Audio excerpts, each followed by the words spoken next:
জুলাই অভ্যুত্থানে যারা আহত হয়েছেন, শহীদ পরিবার রয়েছেন, তাদের পুনর্বাসনের বিষয়টি সিরিয়াসলি যে সরকার দেখছে সেই বিষয়ে আজকে অনারেবল প্রাইম মিনিস্টার আমাদেরকে ডেকেছিলেন এবং যারা শহীদ পরিবার রয়েছেন তাদের পুনর্বাসনের বিষয়ে অনারেবল প্রাইম মিনিস্টার তিনি আমাদের কাছে জানতে চেয়েছেন। আপনারা জানেন যে জুলাই অভ্যুত্থানে একটা নতুন অধিদপ্তর গঠন করা হয়েছে, যেটি মুক্তিযুদ্ধ মন্ত্রণালয়ের অধীনে আরেকটি অধিদপ্তর। তো সেখানে আমাদের অনারেবল প্রাইম মিনিস্টার ছিলেন, উনি আমাকে এবং আমাদের মাননীয় মন্ত্রী মহোদয় আমাদেরকে ডেকেছিলেন এবং জুলাই অভ্যুত্থানে যারা আহত তাদের চিকিৎসা, তাদের পুনর্বাসন, তাদের পরিবারের সদস্যদের আপনার শিক্ষা সহ বিভিন্ন যে ভাতার বিষয়, সেই বিষয়গুলি উনি খোঁজখবর নিয়েছেন।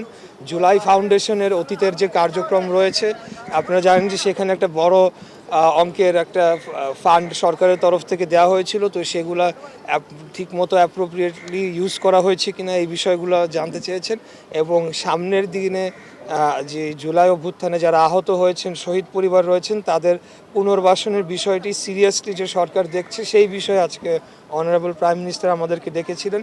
তো আমরাও ওনার দিক নির্দেশনা নিয়েছি এবং এখানে কিছু বঞ্চিত পরিবাররা রয়েছে যাদেরকে বিগত সময় বিএনপি দলীয় পরিচয় দেখে তাদেরকে বিভিন্ন যে পুনর্বাসনের যে সহায়তা সেগুলো প্রদান করা হয় নাই সঠিকভাবে। তো সেগুলো আমরা দেখছি, খতিয়ে দেখছি। আমাদের কাছে কোনো রাজনৈতিক দলীয় পরিচয় বিবেচনাধীন হবে না।